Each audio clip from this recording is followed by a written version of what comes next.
नमस्कार, आप तुम सुनो में आपका बहुत बहुत स्वागत है। मैं हूं विक्रम कपूर। पहला एपिसोड मैंने किया था तथाकथित स्वतंत्र पत्रकारों के ऊपर और बोला था कि उनके समर्थक गाली गलौज करेंगे और ठीक वही हुआ है। आप टाइमलाइन पर जाके देखिए तो तमाम किस्म के शब्दों का इस्तेमाल हुआ है। लोग गाली दे रहे हैं, मेरे को भी मोदी समर्थक, मोदी का गोदी मीडिया और पता नहीं ना जाने क्या क्या कह रहे हैं। खैर, ये तो होना ही था, ये मुझे पता था होना, क्योंकि जैसे ही आप किसी को सच बताओगे, किसी की पोल खोलोगे, तो वो उनके समर्थक जो है उल्टा आपके ऊपर गाली गलौज करेंगे। खैर, गाली गलौज से मेरे को कोई बहुत फ़र्क पड़ने वाला नहीं है। मैं सुनाऊंगा तो सुनाऊंगा और गालियां डिलीट भी नहीं करूंगा, क्योंकि गालीबाजों को एक्सपोज करने का इससे अच्छा मौका और हो ही नहीं सकता। आप भी टाइमलाइन पर थोड़ा सा स्क्रॉल करिए, कंटेंट अच्छा है नहीं है, आपको पसंद है नहीं है, वो एक अलग बात है। लेकिन जब आप टाइमलाइन पे स्क्रॉल कर देखेंगे तो जिस तरीके के लोगों ने शब्द इस्तेमाल किए हैं वो उन खुद को ही एक्सपोज कर रहे हैं। मेरा कोई फ़र्क नहीं, मेरे को कोई फ़र्क नहीं पड़ रहा। खैर, आइए शुरू करते हैं आज का ये एपिसोड, जो कि अभद्र भाषा बोलने वालों पर ही है। ऐसे लोगों पर ही है जो अपने ज़बान को घसीटते हैं, अपनी ज़बान का गंदा और गलत इस्तेमाल करते हैं। ठीक है, वैसे किसी भी सभ्य समाज में अभद्र भाषा का कोई स्थान होता नहीं है। हम ये एक नेचुरल फितरत है। हम भी अमूमन कभी गुस्सा होते हैं, कभी कुछ उल्टा मुंह से निकल भी जाता है। हम कई बार माफ़ी मांग लेते हैं, कई बार माफ़ी नहीं मांगते। बाद में होता है यार ठीक है, हमने गलत कर दिया तो माफ़ी मांग लें। कई बार हम इतने आक्रोश में होते हैं कि माफ़ी मांगना भी हमें पसंद नहीं होता, नहीं माफ़ी मांगेंगे, जो मैंने बोल दिया ठीक बोल दिया। लेकिन जब हम जिम्मेदार पदों पर होते हैं तो हमें अपनी जिम्मेदारी का एहसास होना चाहिए।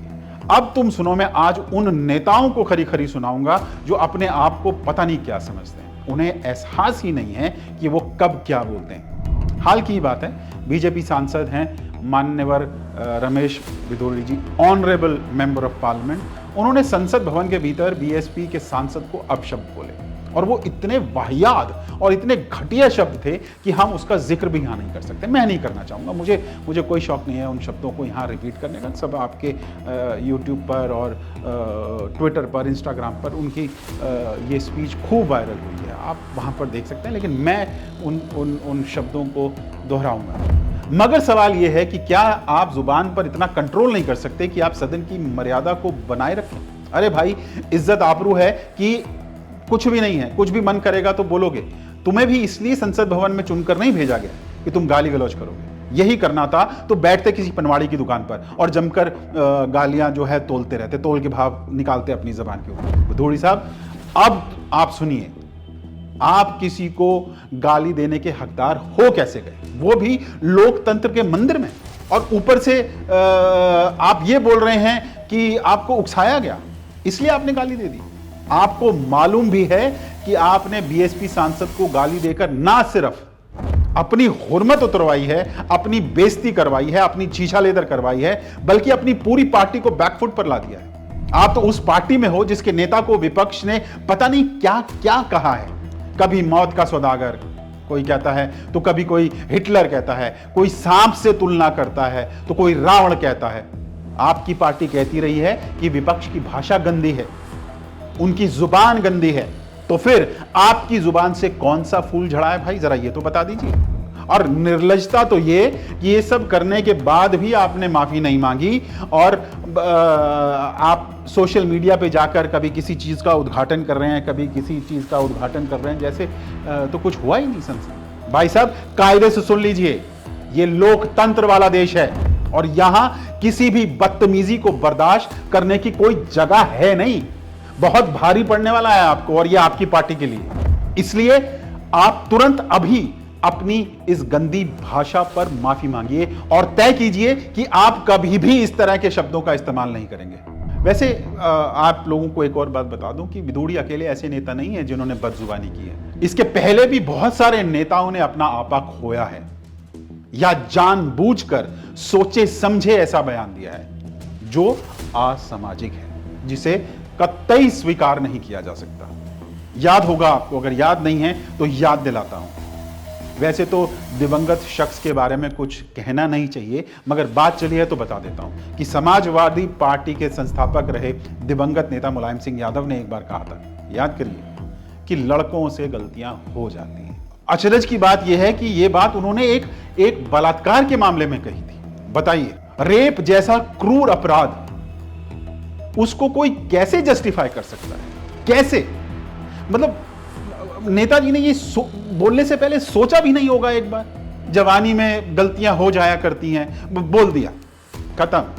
इसी तरह से पहले समाजवादी पार्टी में रहे और अब भाजपा के नेता नरेश अग्रवाल ने जया बच्चन को नाचने वाली कह दिया था। अरे तुमको तमीज भी है भाई? जिस शख्सियत के बारे में आप टिप्पणी कर रहे थे उस टाइम पे, वो हिंदी सिनेमा में उनका कितना बड़ा योगदान रहा है, और तो और उन्हें पद्मश्री जैसा सम्मान मिला हुआ है। अच्छा, ऐसा नहीं है कि किसी विशेष दल के नेता ने गंदी बयानबाजी की हो। इस लिस्ट में लगभग सारे दलों के नेता, ये मान लीजिए कि हमाम में सब नंगे हैं, क्या भाजपा, क्या कांग्रेस, क्या सपा, क्या बसपा, क्या तृणमूल, तमाम पार्टियां उठा लीजिए, लिस्ट बहुत लंबी है ऐसे नेताओं की जो यदा कदा अपने मुंह से जो है गंद बकते रहते हैं। याद कीजिए, कांग्रेस के संजय निरुपम ने अब की केंद्रीय मंत्री स्मृति ईरानी से कहा था कि कल तक तुम सिनेमा में ठुमके लगाती थी और आज हमें राजनीति सिखा रही हो। अरे भैया, मान लिया कि आप बहुत बड़े नेता हैं, मगर इसका मतलब ये थोड़ी है कि आप किसी भी महिला पर अभद्र टिप्पणी करोगे। अरे कुछ भी हो, मगर तुम्हें यह हक किसने दिया कि तुम किसी महिला के बारे में इस तरह की बयानबाजी करो? मेरे भाई, किसी भी महिला के बारे में कुछ भी उल्टा सीधा बोलने से पहले ये सोच लिया करो कि आपके घरों में भी बेटियां हैं, माएँ हैं, बहू हैं। किसी दूसरी महिला के बारे में उल्टा सीधा मुंह से निकल भी कैसे जाता है, तो मेरी ये समझ में नहीं। बोलने से पहले ना सोचने वाले नेताओं में एक लेफ्ट की नेता भी रहे हैं। वामपंथी नेता अनिसुर रहमान ने बलात्कार को लेकर एक टिप्पणी की थी। ये टिप्पणी ममता बनर्जी के खिलाफ थी। उन्होंने कहा था कि ममता बनर्जी, बताओ रेप करने के एवज में तुम कितना मुआवजा लोगी?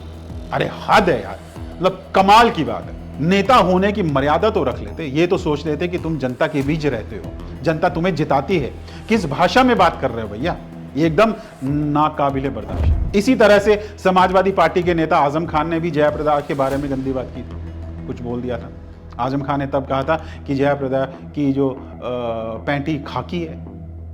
मतलब इस तरह की बात नेताओं की जुबान पे भी कैसे आ जाती है? ठीक, मतलब चुनाव लड़ने के लिए कुछ भी बोलोगे। इतना उम्र दराज नेता महिलाओं की पैंटी का रंग बता रहा है, शर्म नहीं आती आजम खान को? कम से कम ये तो सोच लेते कि तुम्हारा बयान सुनकर तुम्हारे घर की महिलाएं क्या सोचेंगी, और क्या सोचा भी हो। क्या आप उनसे ये बयान बोलने के बाद घर पहुंचकर आप क्या नजरें मिला पाए होंगे? और अगर मिला पाए होंगे तो आप निहायत ही बेशरम किस्म के इंसान रहे होंगे। वैसे तो ये लिस्ट बहुत लंबी है। हर दल में ऐसे नेता भरे पड़े हैं जो आपा खो देते हैं, बदजुबानी करते हैं, मगर जरूरत यह है कि ऐसे नेताओं को सबक सिखाया जाना चाहिए।